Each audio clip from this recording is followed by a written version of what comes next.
Outer space, believed to be the final frontier of human understanding for so long, remains inaccessible no more.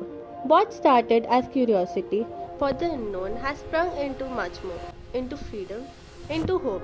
It didn't happen in a day. It took entire lifetimes of individuals and societies to pave the way towards the fascinating realm of exploration.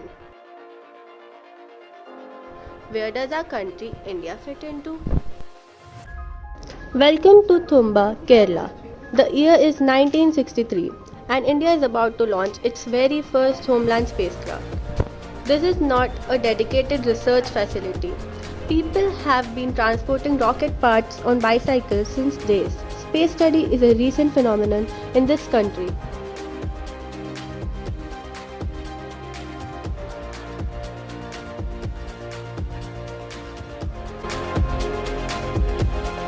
1920s with Professor S.K. Mitra, who along with his team conducted a number of experiments to understand radio waves and the ionosphere until the 1940s.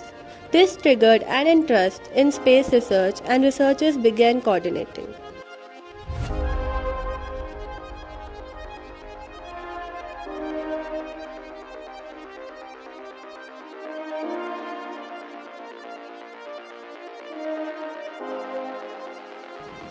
In 1945, Dr. Homi J. Bhabha established the Tata Institute of Fundamental Research.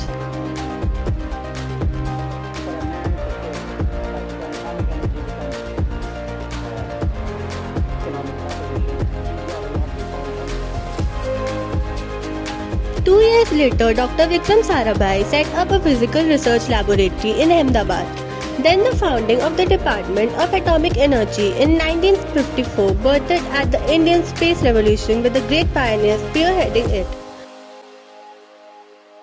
The mission at Thumba was a success, and so was India's attempt of establishing itself among the torchbearers of global space exploration. Not even hindered by setbacks, India has set an example to the world of its astounding capabilities. The Mars Orbiter mission of 2013 was the first Asian spacecraft to enter Martian orbit, and India was the first country to do so in maiden attempt.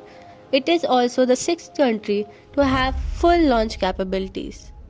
ISRO was formed with a vision to harness space technology for national development while pursuing space science research and planetary exploration, and stays true to it, taking the country and humanity itself forward into space exploration.